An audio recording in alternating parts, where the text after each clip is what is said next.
religious deception abounds. There are many voices in the world. Satan beckons, come this way. The rapture of the church is at hand. The Antichrist, the beast.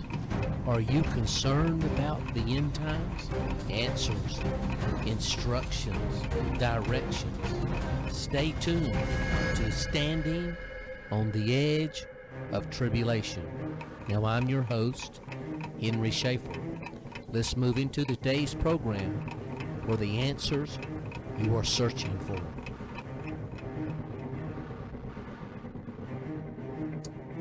Well, hello and welcome everybody. Welcome to another episode of Standing on the Edge of Tribulation. Hey, I'm your host, Henry Schaefer, and we're going to go on a ride here tonight. I got some things I want to share with you, so I want you to settle on back. Take this moment right now and share this with everybody. I haven't done any really live broadcasts on my own here for a long time, but this is a subject that I want to talk to you about tonight. I may do this in several parts so that I don't stay on here too long and get you wore out or get you tired or anything like that. But I do want to welcome everybody in here tonight. So take a moment here and share this with all your friends.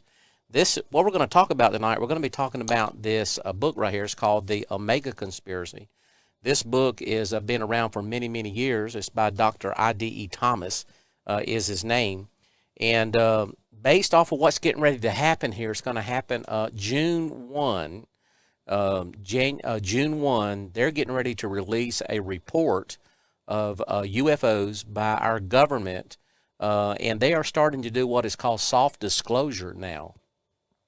So what I wanted to do was just give you some insight, give you some input on what actually is taking place. Where are we at on the end time? UFOs, or they call them now UAPs, unidentified aerial phenomenon. So that if I say UFOs, you don't turn me off right away. But if I said UAPs, then you would probably listen to me. But this is what we're going to talk about here tonight. So I think I got a little video here. Let me get this here back up on my feed right over here, and we're going to go right here to let's see here, scene 8. Let's see if we can't play this right here. I captured this just the other day off of the news, off of Fox News. Let's see what it's going to do right here. Former President Obama answering a question, Dana, about the possible existence of a UFO. There's footage and records of objects in the skies that we don't know exactly what they are. We can't explain how they moved, their trajectory. So it's on, huh? As we await for a new government report from the U.S. Senate on these mysterious sightings. Jeremy Corbell's an investigative filmmaker. How you doing, Jeremy? Good day to you. What'd you think of his answer? Where did that take your mind? Well, I'm really glad that our representatives are finally catching up. If everybody's been watching the news, this month I released videos that I obtained that are confirmed by the Pentagon of pyramid-shaped UFOs and advanced transmedium vehicles descending into the water while swarming our Navy ships. Now the Pentagon has confirmed the footage that I obtained and released with my mentor in journalism, George Knapp. So when I hear that, it's good to see that our representatives are finally taking the unidentified, the UFO issue seriously. There's a report that's going to be coming out, the Senate report. I mean, obviously a lot of it might be classified, but we'll see how much they actually give us. A possibility here that maybe this is technology that we are developing in secret, or that the Chinese or the Russians are developing in secret, or is it just extraterrestrial? What do you think? That's the core issue. What our pilots, our American heroes in the sky are seeing are beyond advanced technology. They're beyond next generation advanced technology. We can no longer ignore this because of all the sensor systems that we have. So it's such an interesting time because our United States military is being confronted, and our representatives are being confronted by the UFO presence. Now, what are UFOs? Where are they from? What do they represent? We're in real trouble if this is a foreign nation. Unfortunately, I don't see the evidence that it's ours, and honestly, this is happening around the world. So this technology is apparently from somewhere that we don't know. And that's what we need to answer. And hopefully that's what the report will start to answer this summer. Jeremy, here's a clip, 2015 U.S. Navy pilot. Just listen to this. My God. We're going against the wind. The wind's 120 knots from the west. Oh, I'll take it. Look at that thing. It's rotating. We can go back to 2004, UFO spotted apparently. I mean, that's the report from U.S. Navy off the California coast. Don't know if it's a UFO or not. Jeremy, you're obviously a believer. What are you a believer? No, I'm not. What are you a believer in?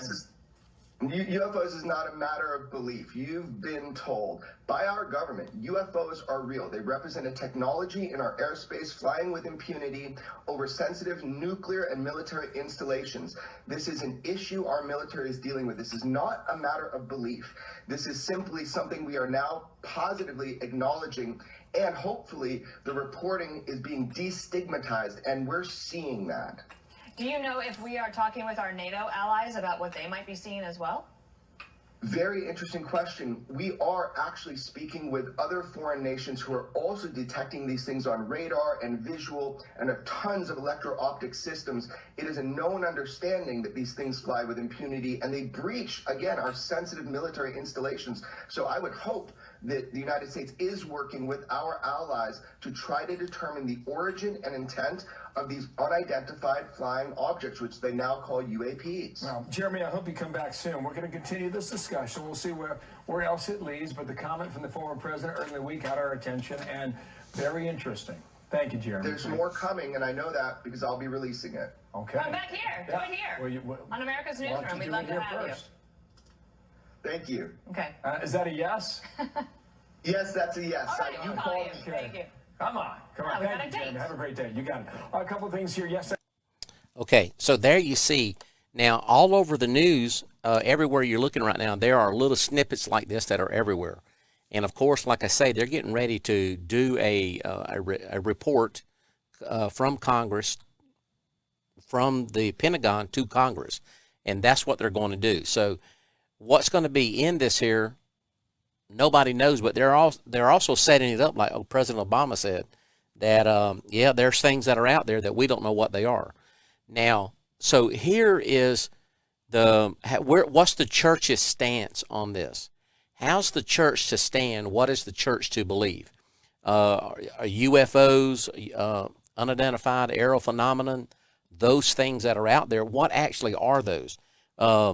Many people, so we're just going to go ahead and jump right on into this here. There is this book called The Omega Conspiracy. It is one of the best books that you can get that will broach the subject of UFOs, fallen angels, demons, the end times, what's in the sky, as it was in the days of Noah, so shall it be at the coming of the Son of Man, the Nephilim. All of these different subjects are in here, and it's all concisely put together. And it's a very, very simple and a very easy read. So I want to encourage you to get it. But something that, as I did my studies on this, I found out that there was a video that is on YouTube and that you can get, you can look at it and everything. I hope I don't get bumped off because of this, but it goes along with sharing the history, like in this book here, of what is actually taking place. So here is what I want to take away from this here, is that many theologians believe, and there is a report that's in this book. I'm going to read it to you. I'm not going to wait to the end of it to read it to you, but I'm going to read it to you now. But it's called the Condon Report, C-O-N-D-O-N. And this was a report that was released in 1969 when they were studying UFOs and all of those phenomenons back then, and they were trying to put together and get a handle on what is actually taking place. What are these things that they see in the sky? What actually are they, and what's taking place? So here is what I want to read to you, this report in this here. So, and it goes here, quote, "Some refer to them as humanoids, others as UFO knots, UFO sapiens, paraphysical beings." And they're talking about these aliens that they see. and where people have seen the small grays and the tall whites and all. People have seen these and drawn pictures of them and all of this here. So here is what they said, that they are paraphysical beings and spiritual beings. So I want you to think about everything that this report here is saying from a secular viewpoint. They're saying spiritual beings. Scientists of late have shown preference for this last designation, spiritual beings, and are referring more and more to those visitors as spiritual entities. So listen at this is how they're describing them. And indeed to the whole UFO activity as a spiritual and a paraphysical phenomenon. This was the term that was used in the Condon report, the document filed by the Air Force-sponsored scientific group at the University of Colorado under the direction of Dr. E.U. Condon, January 1969. This report has been criticized and even ridiculed by certain ufologists, and another example of government brainwashing, whitewashing. But the fairness to the report, it should be noted that it did arrive at three significant conclusions. So let's see what the conclusions are here. First of all, number one, it is this here. It all but demolished the idea that Earth was being visited by creatures from other planets or galaxies. So here's what I want to put into you. That it says, no, they are not from other planets or galaxies. Admitting that a few mysteries still remain unsolved, it concluded that there were no hard evidence that UFO spaceships were from extraterrestrial civilizations. Okay, so it's not way out there, but they do have an idea where they come from. So listen on here. The other one, number two, is the objects seen in the sky and sometimes on the ground were just as material as any other physical objects, although maybe only temporary so.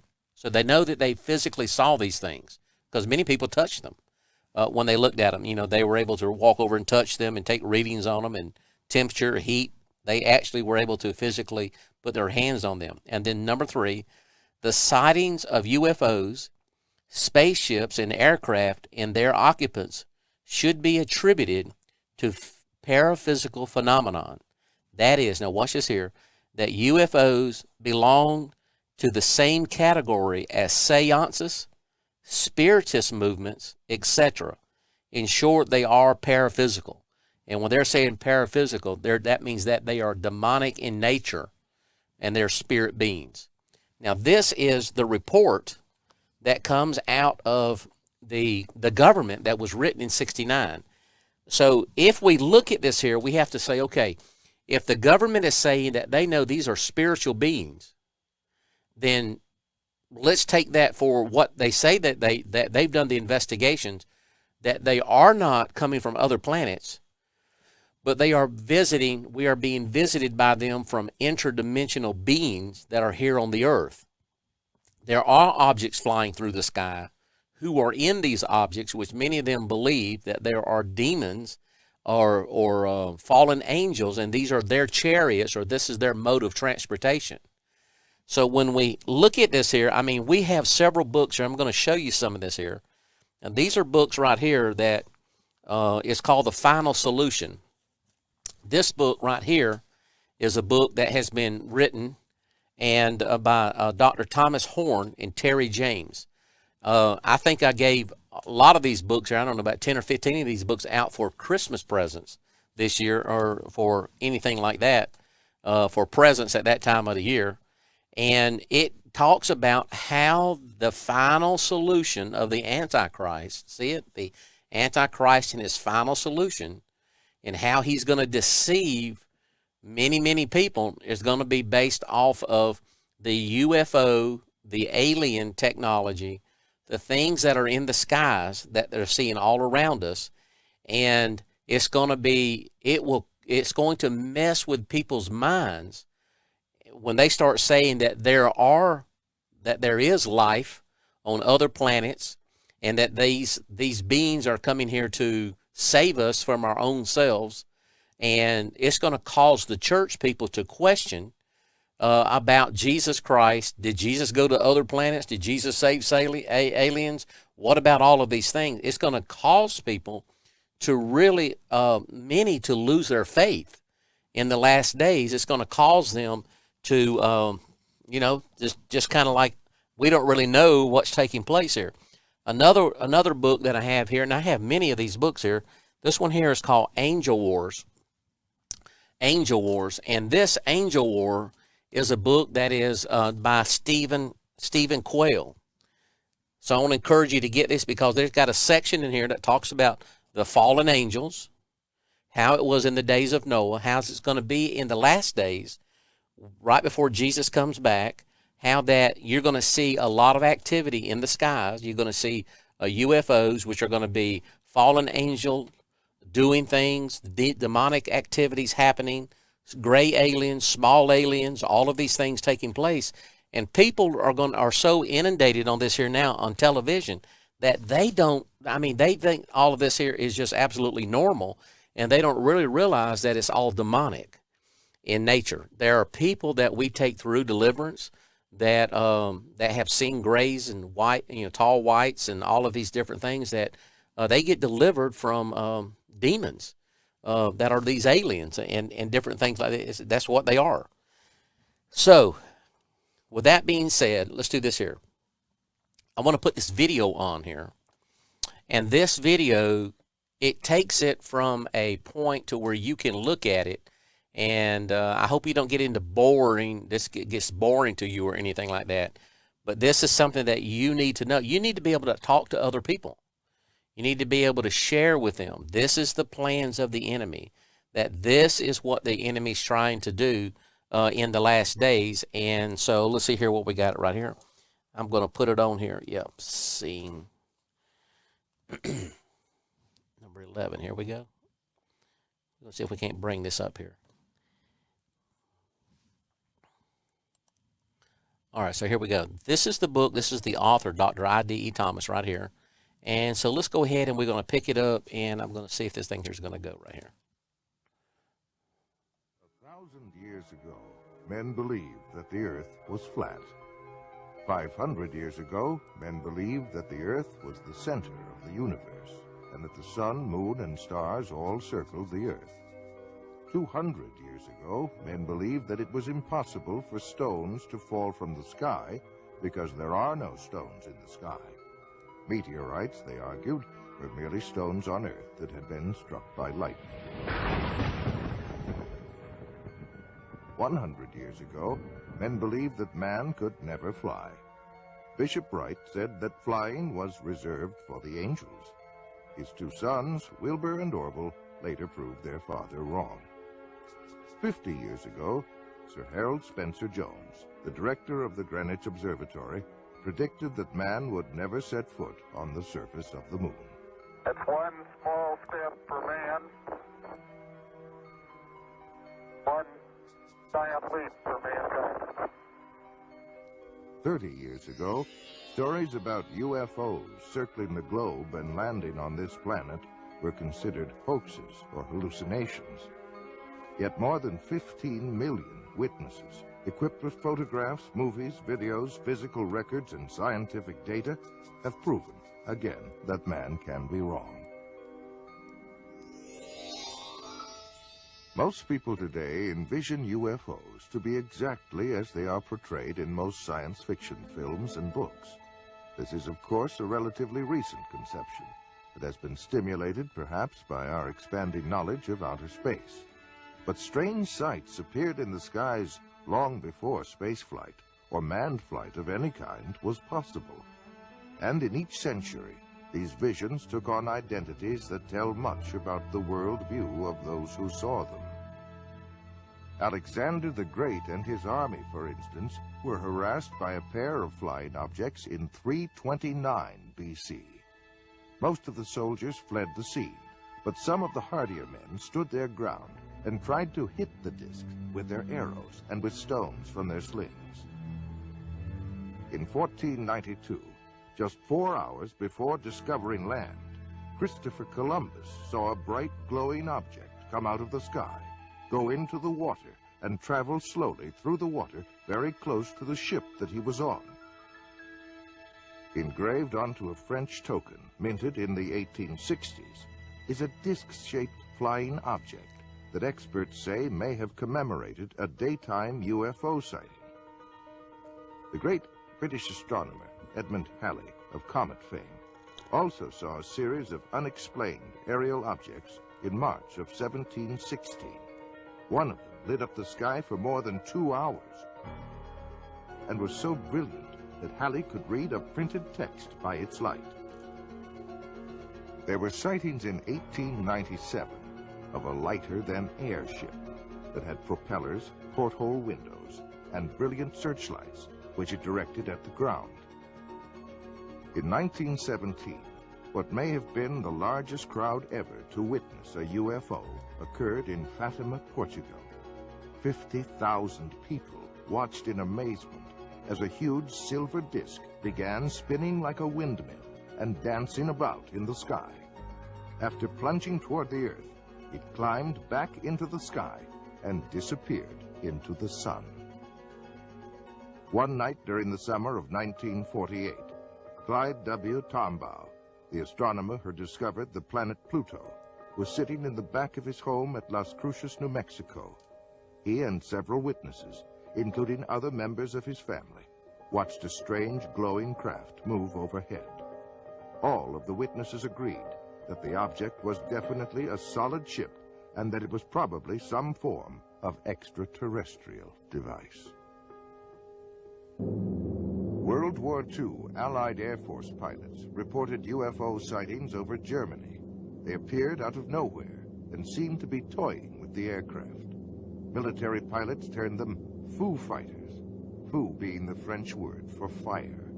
Retired Air Force Major Paul Deutsch describes an encounter with his crew over Japan. The particular one that my crew saw was an orange-red color, and it paced our aircraft for miles and miles off the left horizontal stabilizer. We don't know how far off. It's very difficult to determine. And so the top gunner, who had control of all the guns in the back of this B-29 bomber, fired a burst. The tracers were seen to go directly toward it, but nothing happened.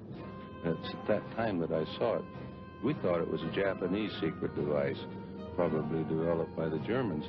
And I might add that the fellows over in the European theater thought it was a German device, and the Germans thought it was an Allied secret weapon, and everybody thought it was somebody else's. No one knew what it was.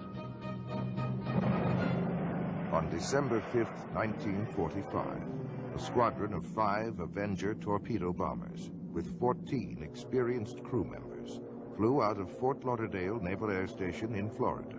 It was a short, routine flight. Each plane had a full load of fuel, and weather conditions were excellent. But something strange happened. The flight leader called in and reported not having any sense of direction. Air Control then ordered the squadron to head due west. The leader, with alarm in his voice, then said, "We don't know which way is west. Everything is wrong, strange. We can't be sure of any direction.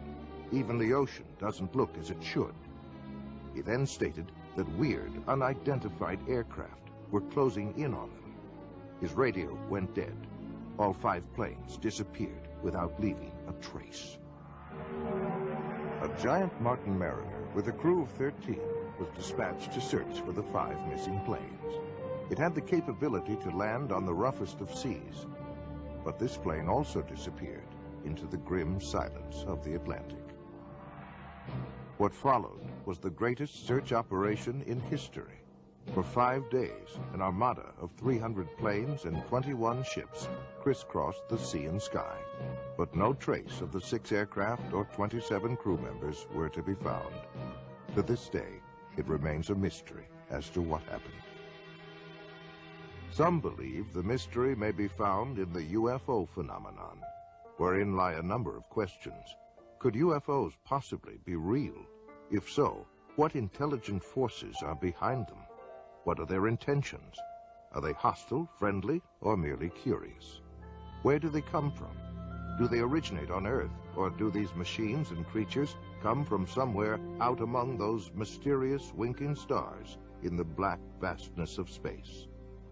The dream of this so-called natural event began on October 12, 1992, when NASA's SETI program, Search for Extraterrestrial Intelligence, began a 10-year, $100 million project whose sole purpose is to seek the answer to a single question: is man alone in the universe? The centerpiece of the SETI program is the Arecibo radio telescope in Puerto Rico. Its 1,000-foot-wide antenna dish makes it the most powerful telescope in the world, with the effective power of 20 trillion watts. It is manned by more than 100 physicists, astronomers, computer programmers, and technicians who are staring at control panels in hopes of discovering radio waves that were created by intelligent beings. But why all of this special attention to the search of intelligent life beyond Earth? Some would argue that it is the byproduct of what has become known as the modern flying saucer era, which began on June 24, 1947. Kenneth Arnold, a 32-year-old Boise, Idaho businessman, was flying his single-engine plane over the Cascade Mountains of Washington. Arnold tells his story. I had reached the altitude of about 9,200 feet when a very brilliant flash lit the sky around me and actually lit up the airplane that I was flying. And I could see way off to the right, coming in the vicinity of Mount Baker, a whole chain-like string of aircraft coming at a tremendous speed. I could see plainly that they didn't have any tails. I had never seen aircraft of that kind, and I made a quick judgment that they must be approximately 100 foot in their wingspan. And the first unit, or first craft, flew at a higher altitude than the last. And of course, this is completely reversed from our normal flight patterns. I had a good fix with Mount Adams, and I thought I'd try to clock their speed between Mount Rainier and Mount Adams. Arnold estimated the speed of the craft at an astounding 1,700 miles per hour, nearly 3 times faster than any jet he had ever heard of. He was asked by a reporter to describe the mysterious objects. You know, they would skip and sail and give off these flashes, and you take a saucer and you skip it across the water, and it's erratic, and this is how the name Flying Saucer was born. This was the day, June 24th, 1947, that marked the beginning of what is known as the modern flying saucer era. What followed would be thousands upon thousands of unidentified flying objects over North America as well as other parts of the world. It seemed to hover for a matter of maybe 1 or 2 seconds, and then was out of sight within 2 or 3 seconds, which was a lot faster than it had been traveling originally. We were using our red lights and our aircraft landing lights, which is a spotlight, and pointing them or directing them at the UFO. And it was reacting to it audibly on occasion, and it did make a movement towards the lights. As we turned the light off, then it would return to its original position and remain stationary again, but it was reactive to the lights. I judged it to be at least 150 feet across it. It was saucer-shaped with a high dome. It was very shiny underneath. It was a porcelain-type finish. And I was getting a tremendous shock all over my whole body. My hair was standing up, and I had electrical static feeling over my hair on my arms and my head. I thought it was doomsday. He was standing at the doorway screaming at me to get up. We got to get out of here. It's going to get us. And I looked out there, and it was pitch black when I first looked. And by now, he's got a hold of me, and he's shaking me, and he's screaming at me, which Bill doesn't scream. I mean, he's just hysterical is the way I can explain the way he was. And he keeps telling me we got to get the kids out of here. It's going to get us. And I didn't see anything. So I looked again, and all of a sudden, I saw this like a real bright light. And I still didn't know what I was looking at. I didn't know what had scared him. But after looking at the way he was and looking at what I saw, I knew I better listen to him. So I went down the hallway and grabbed my daughter. And I came back to the hallway and went out the front door, and he had grabbed our son by then. When he came back up the second time, I felt like death was at hand. I figured this was it. And as soon as it touched down, then the whole area just lit up. You couldn't see anything inside, but you could see the outlines of the whole object. And it was going through the sky. Not really, it didn't seem to be going really fast. After a while, it just started straight up in the air. They were about 4 feet 10. Had very large heads. No hair on their heads. No eyebrows. No whiskers or anything like that. They had very large eyes. The odor itself I smelled stronger when the beings were near me. And when they looked at me, we did not talk verbally like we're talking now. It was a telepathy type thing. A recent Gallup poll estimates that 1 out of every 2 Americans believe in the existence of UFOs. Over 15 million people have reported seeing UFOs, of which over 2,000 were encounters with landed UFOs and their occupants. UFOs have been fired upon by jet fighters and anti-aircraft missiles, but with no effect. They give off powerful electromagnetic charges, often causing the breakdown of engines and electrical circuitry. They evoke strange and fearful reactions in animals and frequently cause profound psychological disturbances in humans. They have the ability to materialize as if from nowhere, but more often vanish into thin air in the midst of a sighting. Both human eyes and radar instruments have observed unbelievable aerial maneuvers, such as 90-degree turns of several thousand miles per hour, and have been clocked at speeds up to 16,000 miles per hour. There can be no longer any doubt, even to the most ardent skeptic, that UFOs exist. The question is, where do they come from? If they come from another galaxy, then they would come from at least 2 million light-years away. Even traveling at light speed, 186,000 miles per second, it would take 2 million years to get here. But suppose that UFOs come from some distant star in our own galaxy. If these space visitors were to travel 1 million miles a day, it would take 70,000 years to reach the Earth from the nearest star, Alpha Centauri, which is 25.5 trillion miles from Earth. Other stars are thousands of times further out in space. Conservative estimates indicate that a spaceship carrying 10 people and traveling 5 light-years to and from a nearby star system at 70% of the speed of light would consume 500,000 times the amount of energy used in the United States in 1 year. But there are other complications of space travel. Space is not a vacuum, but contains cosmic gas, dust, and particles. Nobel Prize winner Professor Edward Purcell of Harvard points out that a space vehicle traveling at the speed of light would collide with this space material in the form of radiation, and with the impact of several hundred atom smashers. On the afternoon of January 7th, 1948, an unidentified flying object was sighted over Godman Air Force Base at Fort Knox, Kentucky. The base tower sent 4 F-51 jets to investigate. The flight leader, Captain Thomas F. Mantell, reported seeing the object, and at 3:15 p.m., he broke away from the formation in pursuit of the object. A few moments later, he radioed the tower. "I'm closing in now to take a good look. It's directly ahead and above, and still moving at about half my speed. The thing looks metallic and of tremendous size. I'm going up to 20,000 feet, and if I'm no closer, I'll abandon chase."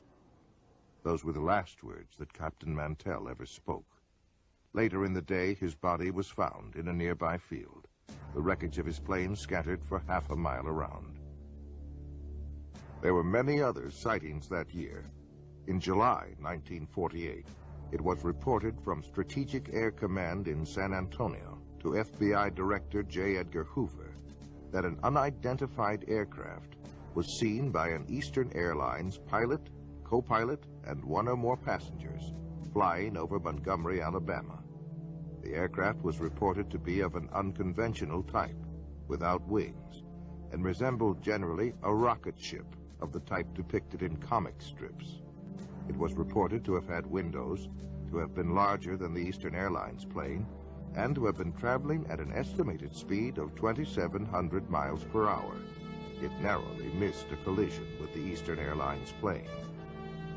And from an FBI memorandum dated March 14, 1949, comes this report. Flying discs are believed by the Air Force to be man-made missiles rather than some natural phenomenon, and that as much as 4 years ago, it was learned that some type of flying discs were being experimented upon by the Russians. It was further determined that most all of the flying discs seen by persons in the United States approached this country from a northerly direction and returned in the same direction, indicating a strong possibility that they are coming from Russia. On the evening of July 19, 1952, Senior Air Controller Harry G. Barnes at National Airport in Washington, D.C., picked up 7 slow-moving objects on his radar scope. He called Andrews Air Force Base and learned that they were seeing the identical blips on their radar. A pair of F-94 Air Force jets were soon searching the skies over Washington, where they found nothing. As soon as the jets departed, the blips reappeared on radar screens and remained there until daybreak. A week later, Harry Barnes picked up 10 more objects on radar. Andrews Air Force Base confirmed that the same unknown objects were on their radar scopes as well. Barnes called the Pentagon, and another pair of jets came howling over Washington. But now the UFOs remained visible on the screens, and one of the jet fighters reported a visual sighting of 4 lights. At one point, the pilot radioed that the lights were surrounding his plane. But soon the UFOs sped away and disappeared into the night. Later that morning, Harry Barnes made this statement, quote, "There is no other conclusion that I can reach but that for 6 hours on the morning of the 26th of July, there were at least 10 unidentifiable objects moving above Washington. They were not ordinary aircraft, nor in my opinion could any natural phenomena account for these spots on our radar," end quote. The Pentagon was inundated with questions from the press, and President Harry Truman asked Secretary of Defense Forrestal to find out what in the world, or out of it, was going on. On October 27, 1952, the FBI issued this memorandum. Air intelligence still feels flying saucers are optical illusions, or atmospherical phenomena. But some military officials are seriously considering the possibility of interplanetary ships.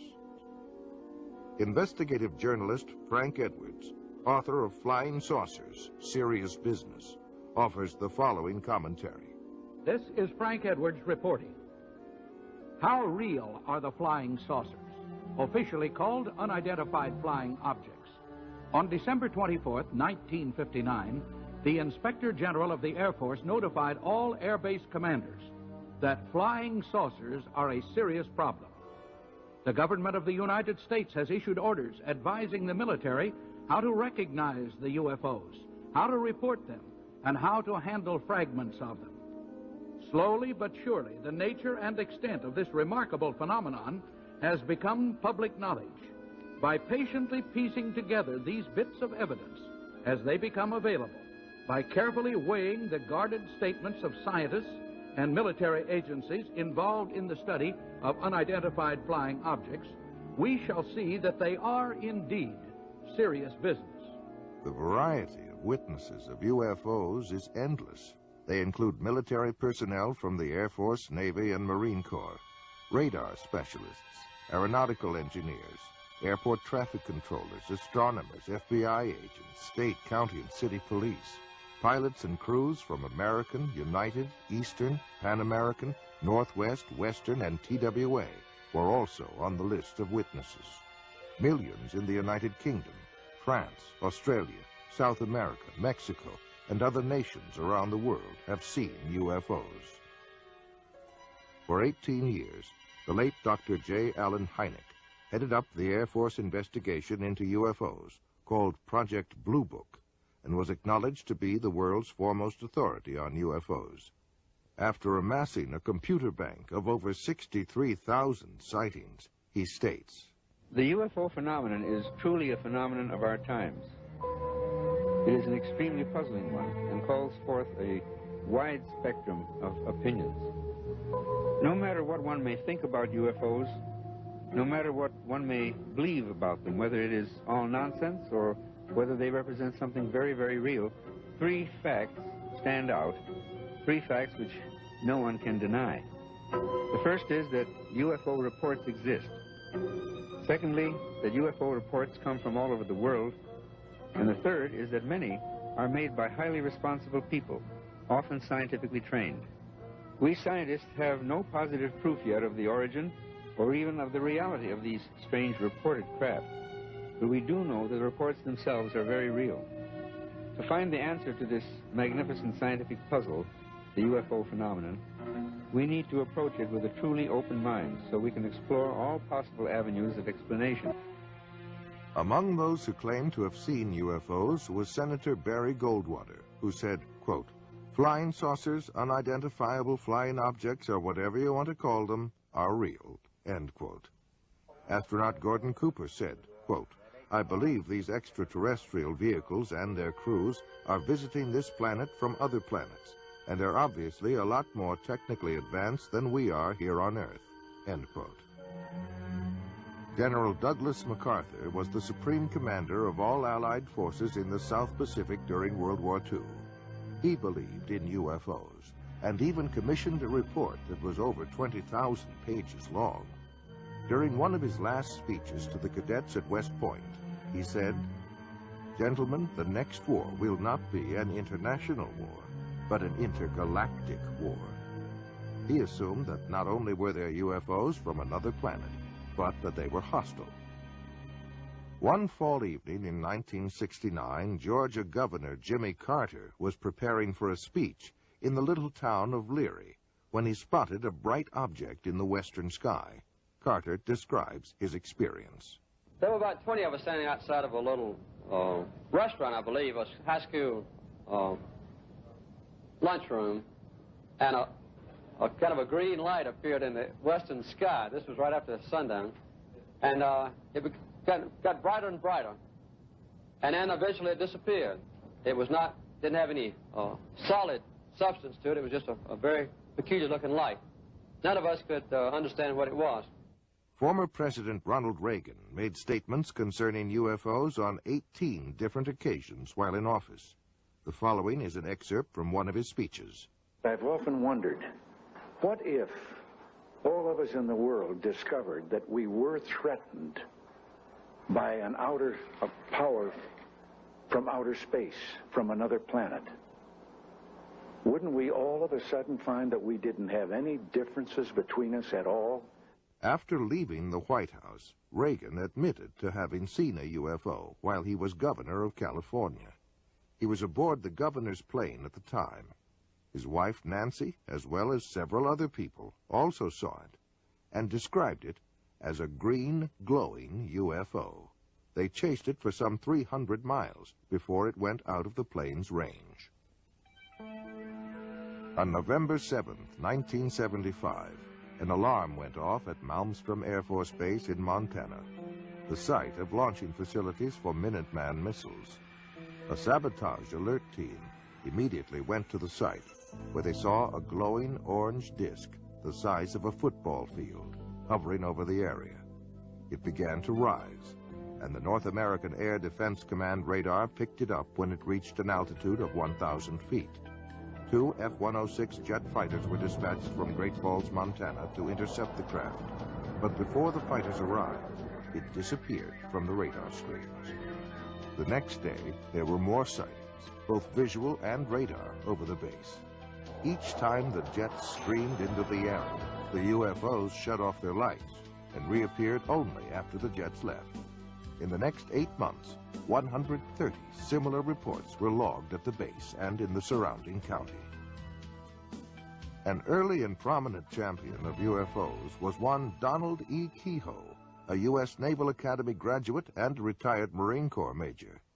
In the January 1950 issue of True magazine, he wrote a comprehensive article on UFOs. It caused an instant sensation and became one of the most widely read and discussed articles of the day. He claimed that none of his high-level sources would talk about UFOs, which he took as powerful evidence that something tremendously important was being covered up.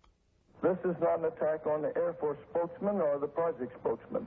They are simply following orders to explain away all UFO sightings as quickly as possible when they become public and deny that UFOs really exist. We have not been hiding anything. The investigations have been made public. The explanations of those where there is a clear explanation have been made public. He later became director of the National Investigation Committee on Aerial Phenomena, where he questioned many governmental agencies about their possible involvement or knowledge of UFOs. The following is an excerpt of a letter from the FBI in answer to one of Major Kehoe's inquiries. In response to your letter of September 22, 1958, this Bureau does not have information on unidentified flying objects which can be released. This does not imply that this Bureau has information concerning unidentified flying objects which cannot be released.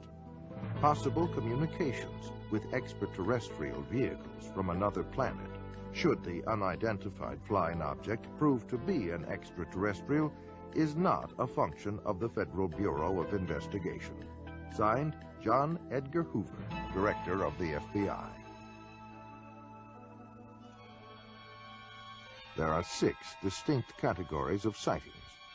Close encounters of the first kind refers to a mere sighting of an unidentified flying object. Close encounters of the second kind includes both the sighting of a UFO as well as tangible proof of the craft having been there, such as marks on the ground, the scorching of grass, or the interference of electrical circuits.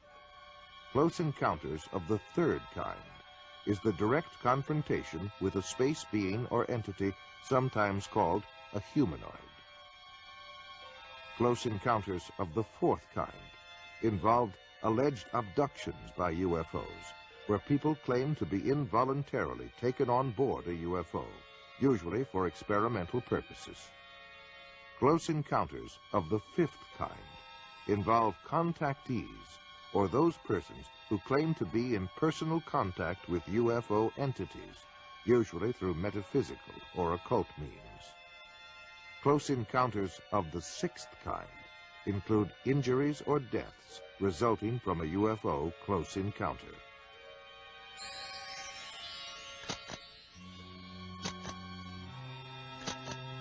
One of the greatest waves of UFO sightings in modern history came in 1965, with more than 500 cases reported during the summer months alone. One such case was near Ann Arbor, Michigan, where 50 people and 12 police officers in 3 counties reported having seen objects flashing across the pre-dawn skies. That evening, 87 female students at Hillsdale College near Ann Arbor watched an object flying around and flashing bright lights for a period of about 4 hours. Life magazine said, "Call them what you will, flying saucers, unidentified flying objects, or optical illusions, they are back again and seen by more people than ever before." Last week, the manifestation seemed almost to have reached the proportions of an invasion. In Washington, House Minority Leader Gerald Ford called for a full-blown investigation. Thus, the first congressional hearings on UFOs began as a closed-door session on April 5, 1966.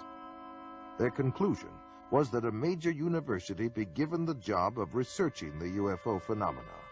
The job was given to the University of Colorado, and Edward Condon, professor of physics, would serve as chairman of the group. After much research, a 1,465-page report was completed by 36 authors at a cost of more than $500,000. The report was summed up under the section titled Conclusions and Recommendations. It states, "Our general conclusion is that nothing has come from the study of UFOs in the past 21 years that has added to scientific knowledge. Careful consideration of the record leads us to conclude that further extensive study of UFOs probably cannot be justified in the expectations that science will be advanced thereby." On April 17, 1966, Sheriff's Deputies Dale Spower and Wilbur Neff had just investigated an accident when they noticed a glowing object about 1,000 feet above the ground in eastern Ohio. They then began pursuit at speeds of nearly 90 miles an hour. The third officer, Wayne Houston, was listening to their radio and joined the chase. 85 miles later, they pulled into a service station for refueling, where they met patrolman Frank Panzanella, who had also been tracking the UFO. The officers all stood together, watching the object hover to the east. At that point, the object shot upward at great speed and disappeared. Project Blue Book was called in to investigate. The official Air Force version was that at least 5 experienced police officers, one of them a veteran air crewman, had conducted an hours-long high-speed chase of the planet Venus. For more than 20 years, from 1948 through 1969, the United States Air Force was in charge of investigating UFO reports. The first study, established in 1948, was called Project Sign. Its conclusions were that UFOs were real and estimated them to be interplanetary craft. The Pentagon rebuked the report, calling it science fiction fantasy. The next report, called Project Grudge, was established in early 1949 and would proceed in secrecy. The critics of this investigation complained that the Air Force wanted to control all research on UFOs and that its mandate seemed to deny or explain away all sightings. Project Grudge did not last long and was officially dissolved in December of 1949. However, there had been many recent UFO sightings in New Mexico, so the Air Force launched a new study known as Project Twinkle. An observation post was set up in New Mexico and was armed with cameras, telescopes, and other optical equipment. They waited and waited, and after a year of frustration, the Air Force terminated Project Twinkle. It was not long after this that the government began a new policy of cooperation with the press by issuing regular releases about sightings and investigations. This was followed by a boom year of over 1,500 reports in 1952. The Air Force then established a task force codenamed Project Blue Book, which was to become the most systematic of all studies done by the Air Force. Witnesses received an 8-page questionnaire, photographs were analyzed, and field interviews were conducted. Investigators monitored aircraft flights and checked weather records. On the whole, the Project Blue Book team successfully weeded out UFO reports that were obvious hoaxes or those that could be attributed to natural phenomena. However, for those cases that remained unsolved, investigators had 2 choices: admit that they had failed to identify the object or embrace any remotely feasible explanation. Project Blue Book was terminated in 1969. It concluded that little, if anything, has come from the study of UFOs, and that the least likely explanation of UFOs is the hypothesis of extraterrestrial visitations by intelligent beings. On the evening of October 25, 1973, a young Pennsylvania farmer, Stephen Pulaski, and at least 15 other witnesses saw a bright object hovering over a field near them. Stephen grabbed his rifle and went to investigate. It was then that he noticed something walking along by the fence. They were hairy and long-armed, with greenish-yellow eyes, and a smell like burning rubber was present. Stephen sensed that these creatures were not friendly and fired a tracer bullet over their heads. And when they kept on coming, he fired directly at one of them. The creatures then all disappeared into the woods, and the glowing object disappeared from the field instantaneously. UFO researchers as well as a state trooper were called in to investigate. When they arrived, the people there told them that Stephen had been growling like an animal and flailing his arms. His own dog ran toward him, and Stephen attacked the dog. Stephen then collapsed, and after a time began to come to his senses. The entire group commented on the nauseating, sulfur-like odor that was present. One of the earliest references to a spacecraft is probably that found in an ancient Egyptian account, some 1,500 years before Christ. One of the characteristics of that craft was the foul odor that emitted from it. The Amityville Horror was based on a factual account of what happened to a family in Amityville, New York. An irritating and nauseating odor seemed to accompany the presence of the ghost or spirit entity that entered there from time to time. Whitley Strieber wrote of his abduction experiences in his book, Communion. He said he could smell their presence and that it smelled like sulfur. On October 11, 1973, Charles Hickson and Calvin Parker were fishing when a strange craft descended and hovered near them.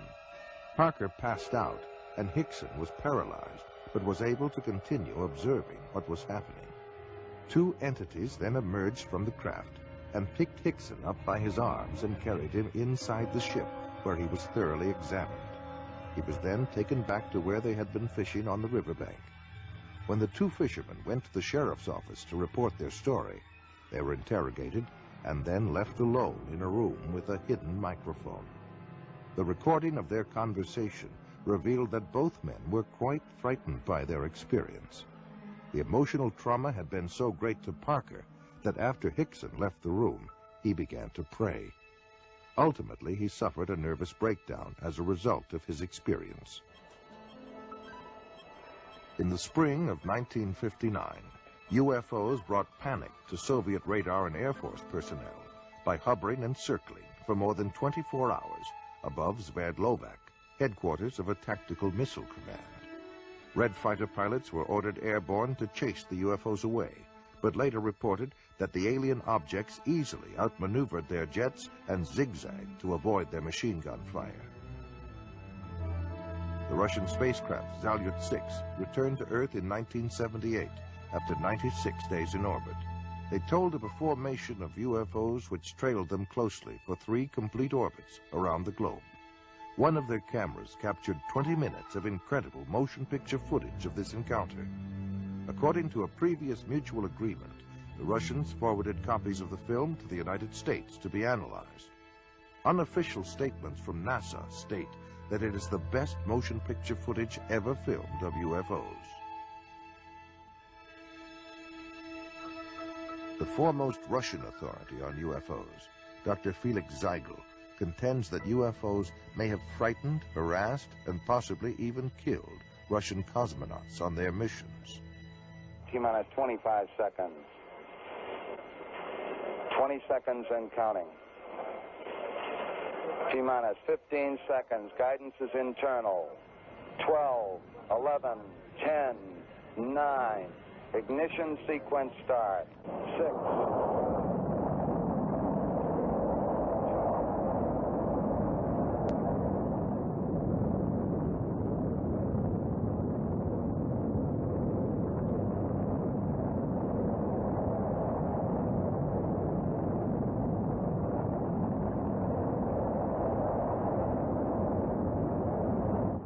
On at least 6 space missions, United States astronauts have encountered UFOs. Journalist Frank Edwards records the following incident. As Major Cooper was making his final orbit of the Earth in May of 1963, he was approaching Perth, Australia. Suddenly, Major Cooper radioed down to the tracking station that he was being approached by a greenish glowing disk with a faint red glow on one side. It was traveling east to west, which no man-made satellite does. 200 persons at the tracking station watched the object on the gear there. They saw it approach Cooper. Then it veered away from him and sped on out into space. It was only the first of many such cases. Every American astronaut since Gordon Cooper has also been approached by unidentified flying objects. And each time the UFOs come closer to the astronauts, and each time they remain a little longer. In 1965, Major Edward McDivitt photographed one of these objects near the capsule in which he was orbiting the Earth over the Pacific Ocean. And the photograph, as released by the National Aeronautics and Space Administration, clearly shows a bright egg-shaped thing which leaves a visible trail from its propulsion system. The more we study the evidence that is being assembled all over the Earth, the more inescapable the conclusion that man had best prepare himself for the greatest event in human history, the realization that we are about to contact or to be contacted by sentient beings from elsewhere in the universe. The late General Douglas MacArthur said that this confrontation would be the greatest challenge man ever had to face.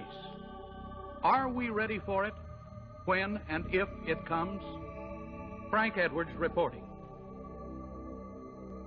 Gemini 5, 10, and 11 have all had similar encounters. So convinced was astronaut Edgar Mitchell of the existence of UFOs that he retired from the U.S. space program to devote full time to UFO investigation. During our first mission to the moon, Mission Control recorded the following broadcast of strange noises that were heard on the Apollo 11 spacecraft.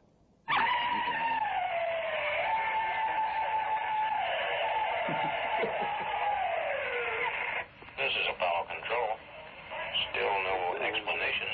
The weird noises emanating from Apollo 11, if indeed it is from Apollo 11. Perhaps we'll all shake out later in the mission as to what these strange noises are.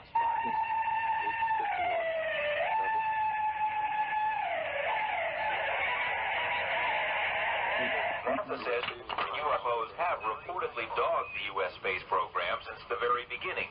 UFO researchers claim that NASA's own logs show that virtually all of the early Gemini and Apollo missions encountered UFOs.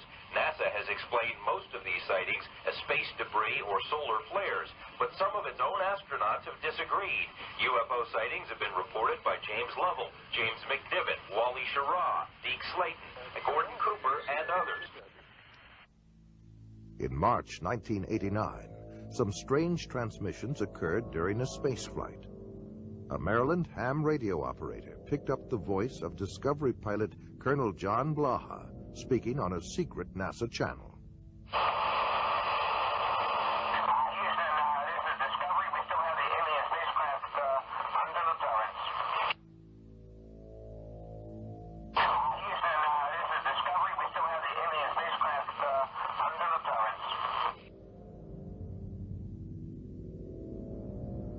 Dr. J. Allen Hynek explains one alternative theory that we might be dealing with something from another dimension. One of the most intriguing aspects of UFO sightings is their apparent isolation in space and time. Sightings are usually made in one place at a time and last for short periods, sometimes appearing out of nowhere and vanishing into nowhere. This is much more suggestive of a parallel reality than, let's say, visits from some faraway planet, in which case we might expect them to stick around for a while. The British journal Flying Saucer Review was established in 1955 and is widely recognized as the leading UFO publication in the world. It is authored by over 50 experts worldwide who conduct major UFO investigations. Yet an official statement by editor Gordon Creighton is most amazing. Quote, "There seems to be no evidence yet that any of these craft or beings originate from outer space." End quote. Close encounters of the fourth kind are by far the most frightening. Those who claim to have been abducted by aliens and taken against their will. Perhaps the most famous case was that of Betty and Barney Hill. Their story began on the night of September 19th, 1961. As they were returning to their New Hampshire home from a vacation in Canada. They saw a distant point of light which seemed to move erratically. As it moved closer, it became more intense. Betty Hill remembers. This craft left the top of the mountain, came out of the highway, and stopped in midair. Barney took the binoculars and started out of the car in an attempt to identify the craft. And as he did this, he saw a group of figures standing in the windows looking down at him. One was saying to him, "Don't be afraid. Keep looking. Keep looking. Stay there. Don't be afraid. No harm's going to come to you, but stay there." And the craft started to descend. And Barney ran back to the car, saying we had to get out of there. They were going to capture us. And we took off speeding down the highway. They made it home without further incident, but in the days and months that followed, they experienced nightmares, flashbacks, and extreme anxiety. They were also unable to account for more than 2 hours between the time they first encountered the UFO and the time they reached home. Where had the missing time gone? What had happened? They sought out a psychiatrist, and through hypnosis, Betty and Barney Hill narrated a tale much stranger than the one that had been lodged in their conscious minds. Barney put on the brakes. The car motor died. They separated, came up on each side, took us out, took us in a path through the woods, took us on board, gave us physical examinations. We were being kidnapped. Betty Hill remembers being able to offer a detailed description of her alien abductors. They were all shot. The leader, I would say, was my height, or just a little taller than I am, and I'm 5 foot. They were bald, no hair, no eyebrows, no eyelashes, and no earlobes, no ear, we could say.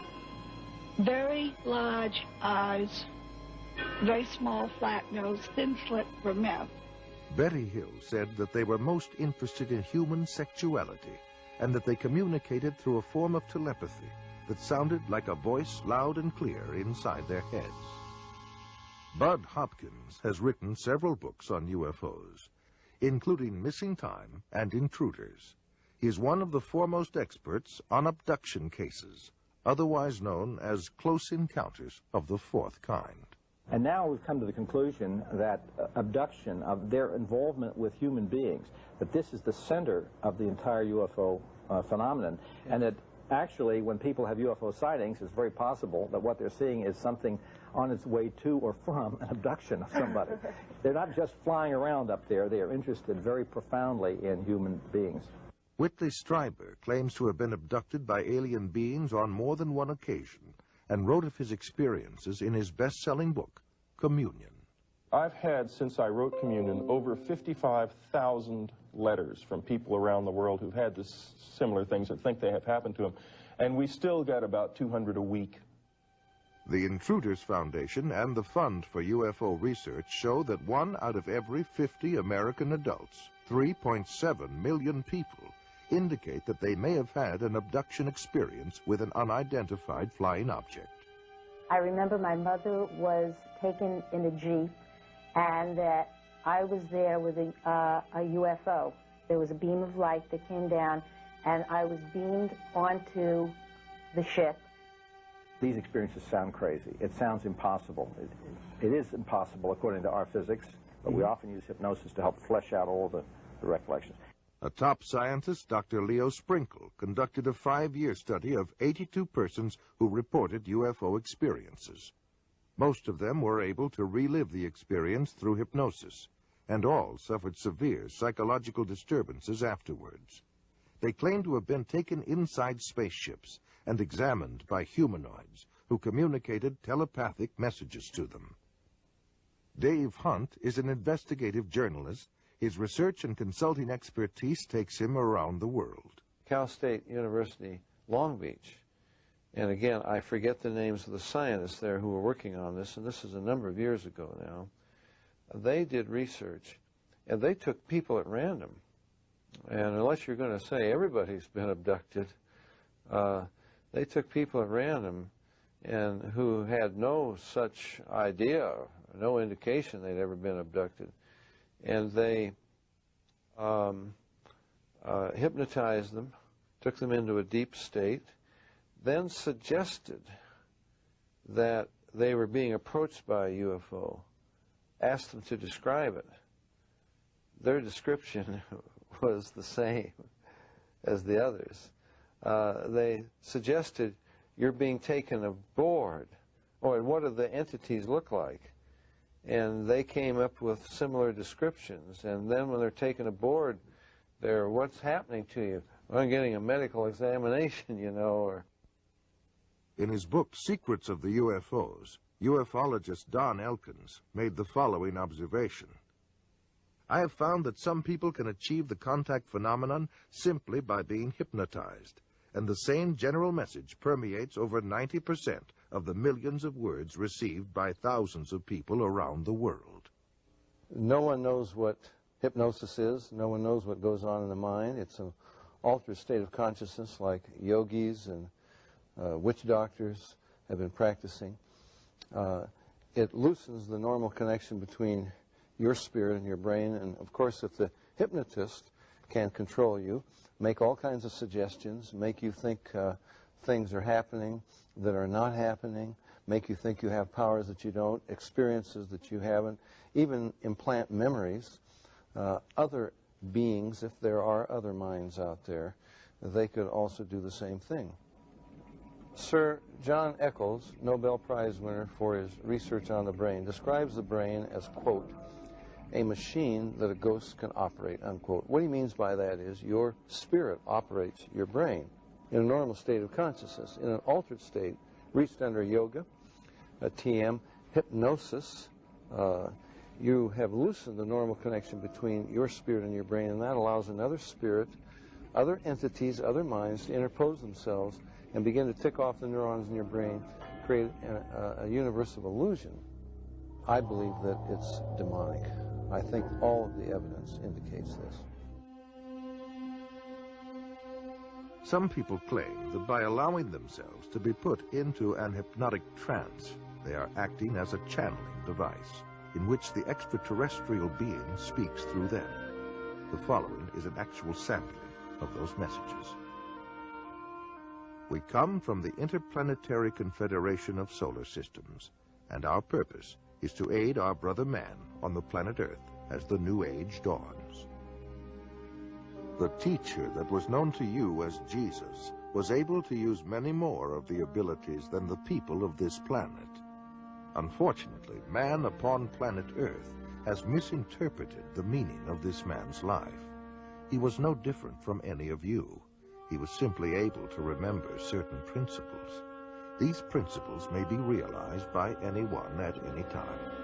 It is only necessary that you avail yourself to our contact through meditation in order to begin to re-realize that which is rightfully yours, the truth of the creation and the truth of your position in it. Know ye not that ye are gods? We have been puzzled at times by the inability of the people in general of this planet to be awakened to this simple truth. We find that the state of hypnosis brought about by the evolution of thought of the people of this planet is so great that it is necessary for him to maintain a constant awareness of his spiritual nature with meditation. Man is now in the transitional period before the dawn of a new age. With peace, love, brotherhood, and understanding on man's part, he will see a great new era begin to dawn.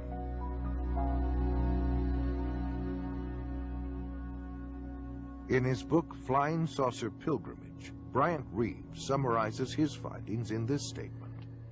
From our analysis, the teachings of the space beings appear to support many of the principles taught in Oriental philosophy by seers of the Far East.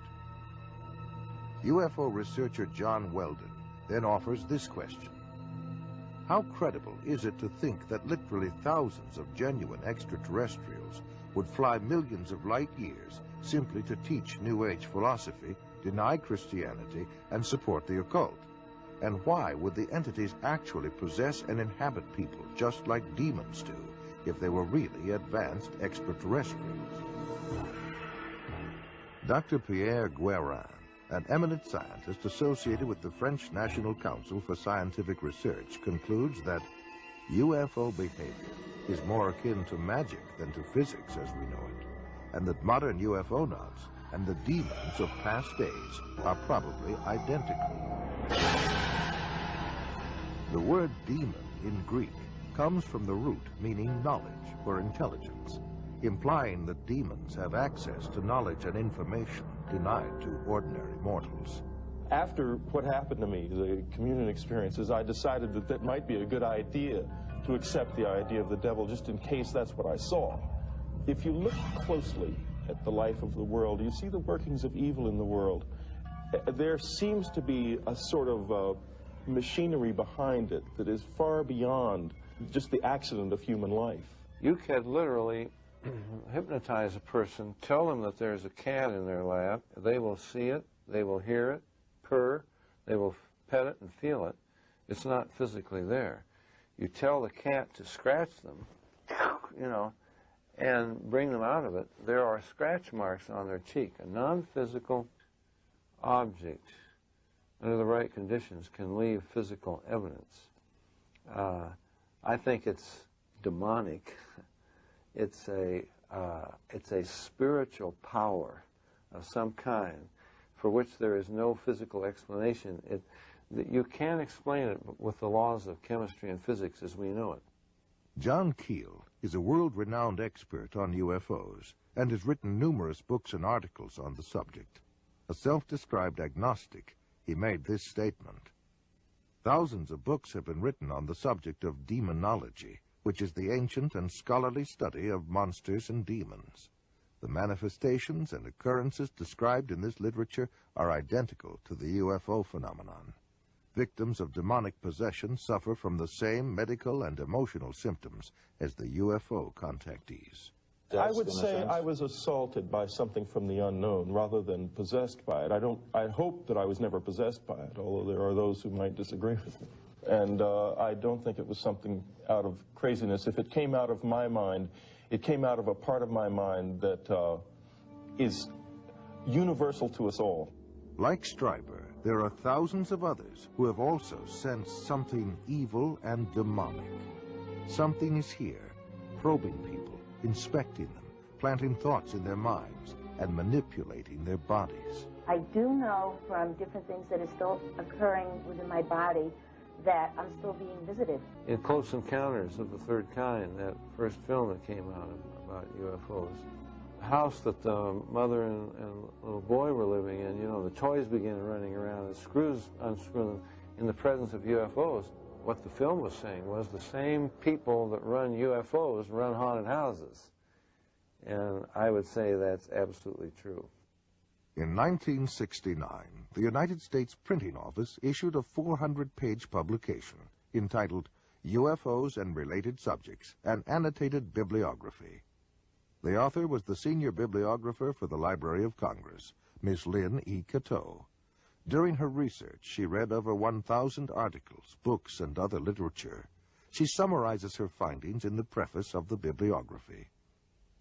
A large part of the available UFO literature is closely linked with mysticism and the metaphysical.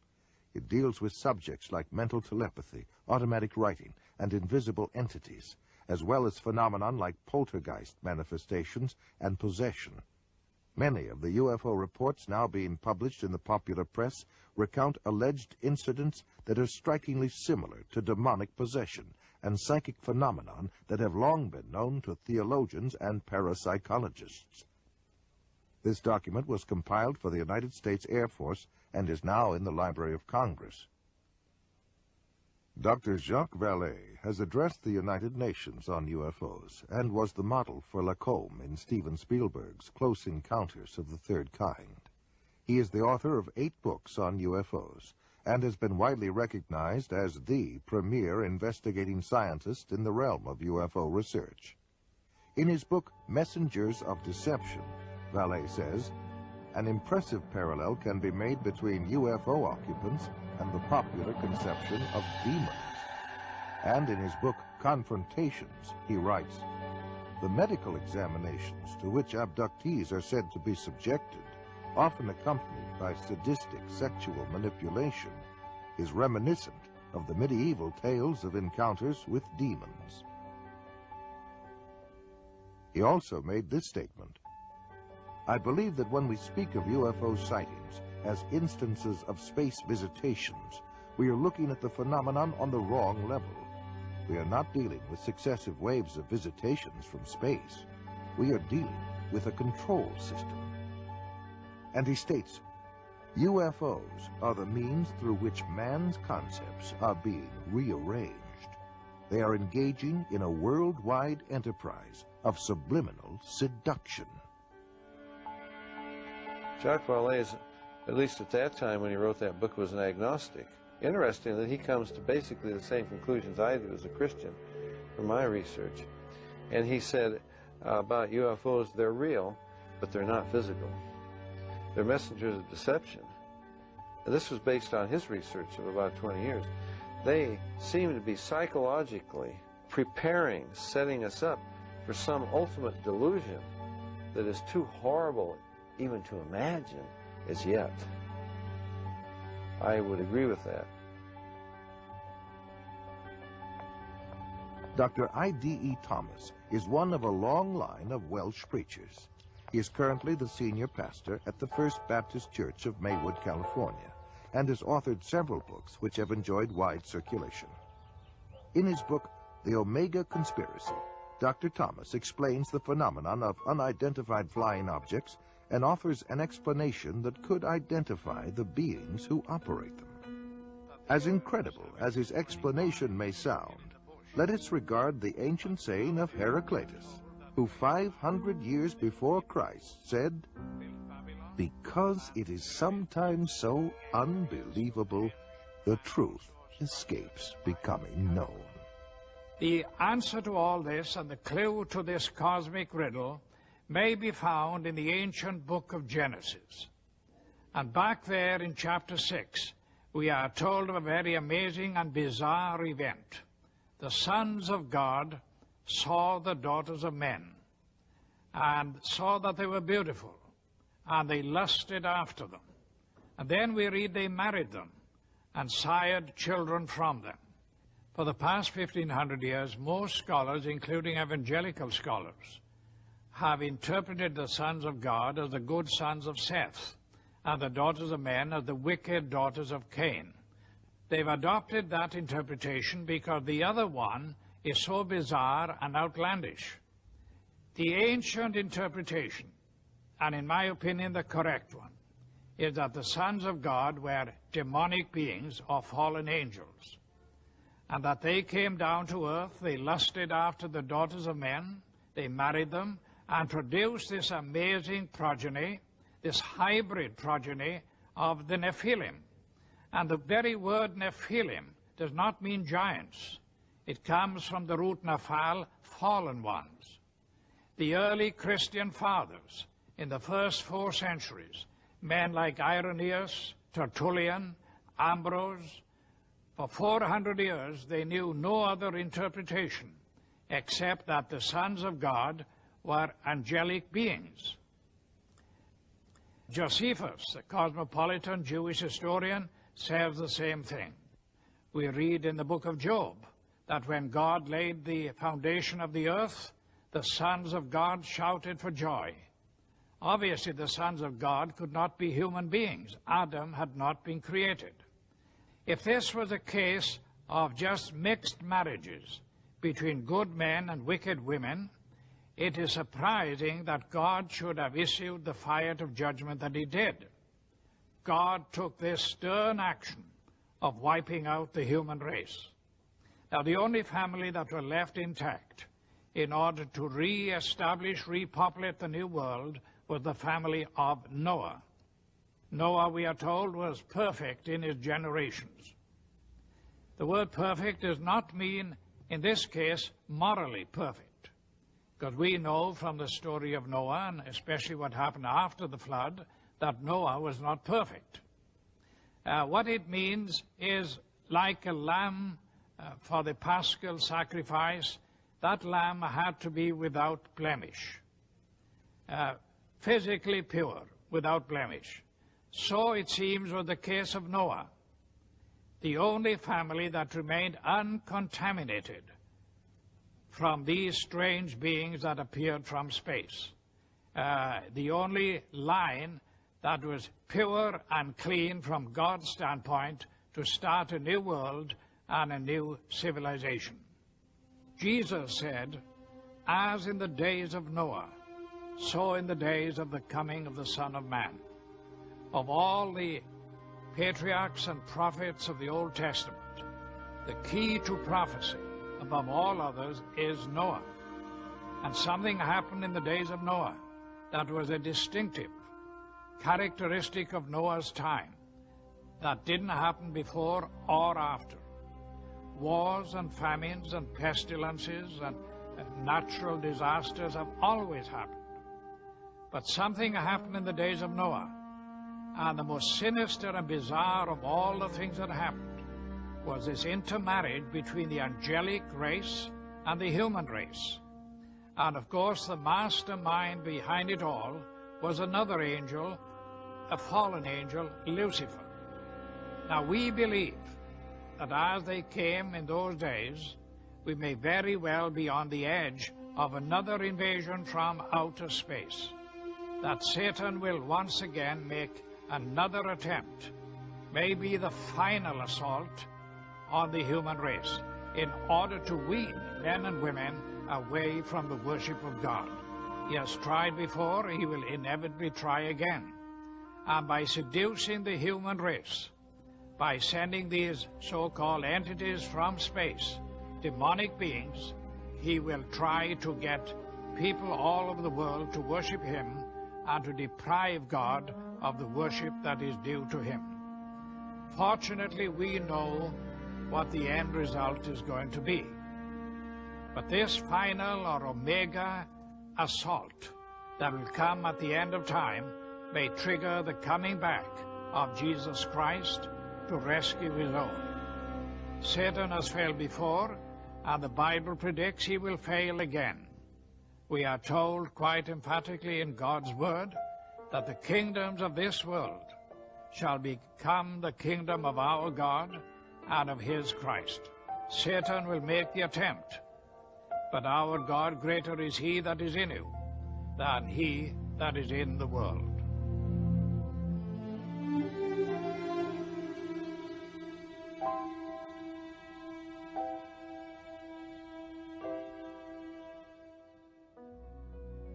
Okay, so we're going to leave it right there. Now, that is an amazing video. I was going to split it up, but what I decided to do was go ahead and leave it all together. And because what I want you to do is to be able to have a source so you can say, hey, take this link here and watch this. And to me, this video right here is one of the best videos that you can put together to see all of this that's going on. I mean, it is an amazing. Again, the book is called The Omega Conspiracy. That was Dr. I.D.E. Thomas there at the very last.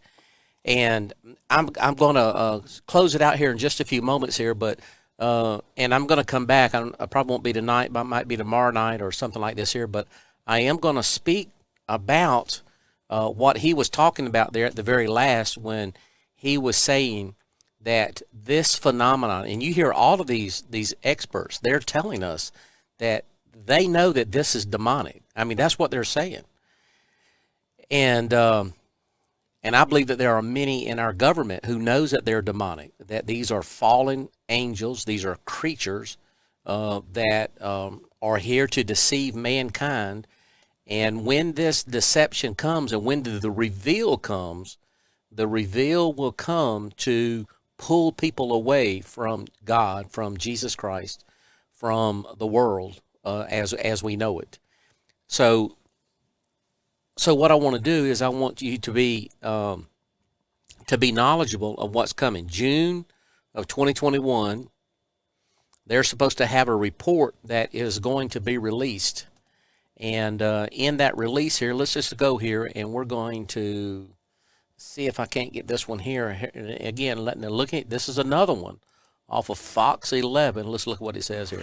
Christine, yeah, so this filmmaker, he just released this video that was taken by the U.S. Navy. He says that this is the best UFO video that has ever been released to the public, but there are a lot more questions than there are answers. Who are they? Where are they from? And what is their intent? All questions that immediately come to mind with the mention of UFOs. We are now at a tipping point. It is time to let the public know what is known, no matter how big or small, what is known about the UFO presence on planet Earth. LA-based investigative filmmaker Jeremy Corbell recently released this video taken by the Navy, showing what he describes as pyramid-shaped UFOs flying over the USS Russell off the San Diego coast in July of 2019. UFOs are real. They're flying with impunity within our restricted airspace. They represent an advanced and sophisticated technology.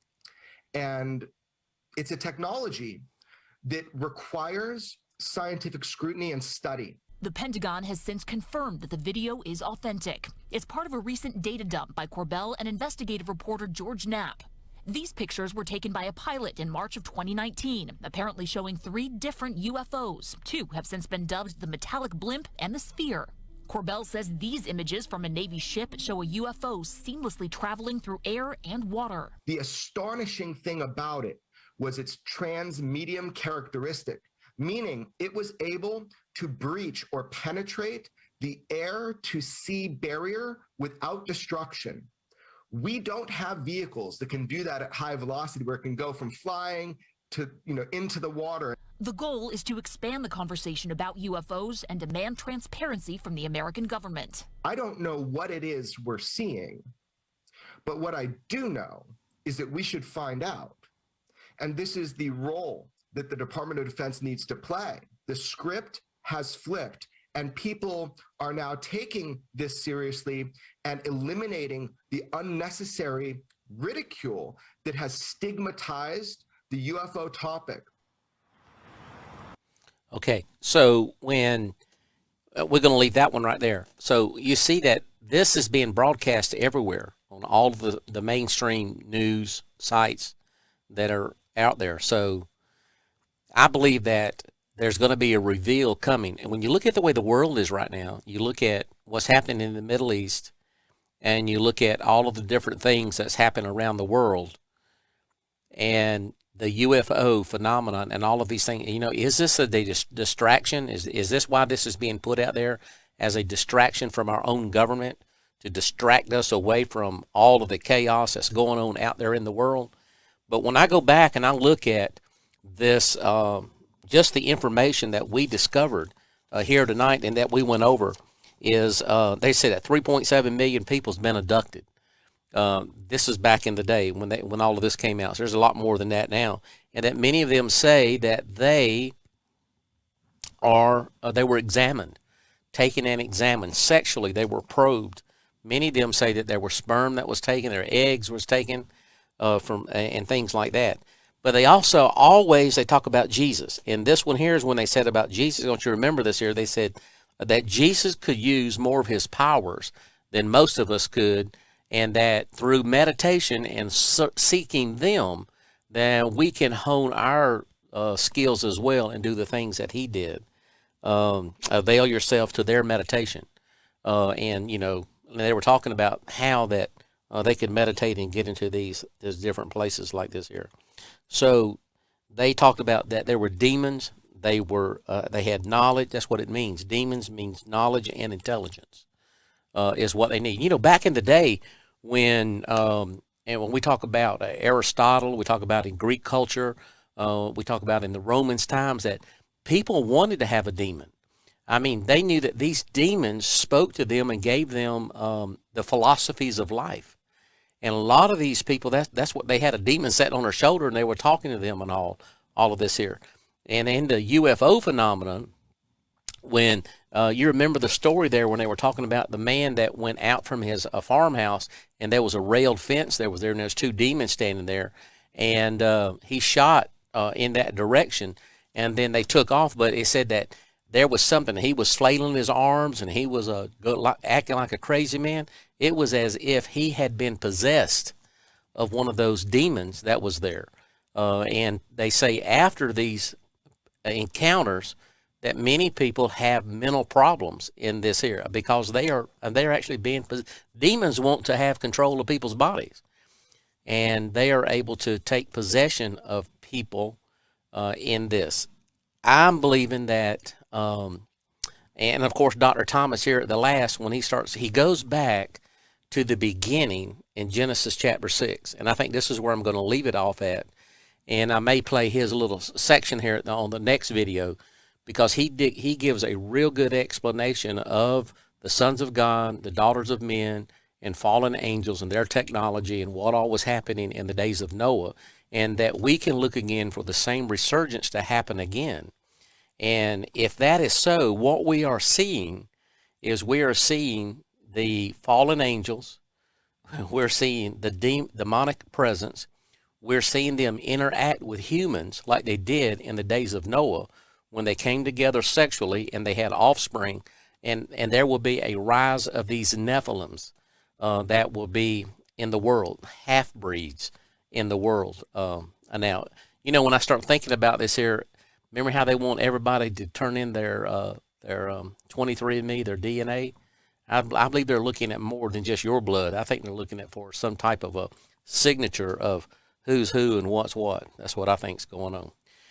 All right, we're going to leave it there tonight. Boy, I hope you enjoyed this here. Let's see who we got right here. We have Rachel Glanton. She's been tuning in here. Great. Crystal Butler, God bless you. Thank you for tuning in. Patricia Johnson. And we got a lot of Sarah Johnson's on here. Seal Soto, all these different folks. God bless you. Thank you for tuning in. Cheryl Ashworth, Bill George. I don't know if you're still on here with us or not, but I'm telling you what, this right here, when I sit back and I think about the ministry we have of deliverance, and I think about how the demons and the deception that's going on, and I think about the beginning, where do demons come from? How do they interact in the end time? Or how do these fallen angels and the UFOs and UFO phenomenon, and of course you watch the video, they're all through history. But there's coming a period, a peak, a reveal. I preached this past Sunday. Everybody knows something's coming. And I think you're going to be shocked at what it is when it happens. Everybody knows something's coming, and I think you're going to be shocked. Everybody said, well, we know the rapture's coming. Well, yeah, L.A. Marzulli, for those who follow in that circle, L.A. Marzulli says it like this here. He says, when we go up, they come down. Is that how close we are to the rapture? That when the church goes up and the rapture and then they show up here, is that what's going to happen? I mean, who's to know? But I know that something big is coming. Let's see who we got. Somebody here said they love what's happening here. I hope y'all like it. Oh, yeah. I had an encounter of the third kind according to this book. That's good. All right, everybody. You know, this is going to be an amazing time that's coming here in June. So stay on, keep your toes up, stay prayed up, get ready to go up. Have nothing to fear. You just believe in Jesus. He's your Savior. He's your guide. He takes care of us. He protects us. But understand that this is a real battle that we're in, and the government knows it. And I believe that the government, when I say this here, has been in bed with them or been in cahoots with them. And a lot of our technology and a lot of our weapons and a lot of our space travel and time travel and all of this technology, and I believe every bit of this here has something to do with that crash that happened in Roswell, in that time frame, and after that, the exponential increase in technology. That's just my belief in everything. That's my story, and I'm going to stick with it. Well, I've been your host, Henry Schaefer. God bless you. Thank you for tuning in, and we're going to do this here again. Hopefully we can get this here all taken care of, and let's see what we got right here. And we're going to do this a lot more. Hallelujah. God bless you. I want to thank you for tuning in today. And remember, be sober, be vigilant. For your adversary, the devil, walketh about as a roaring lion, seeking whom he may devour. Tune in next week for Standing on the Edge of Tribulation.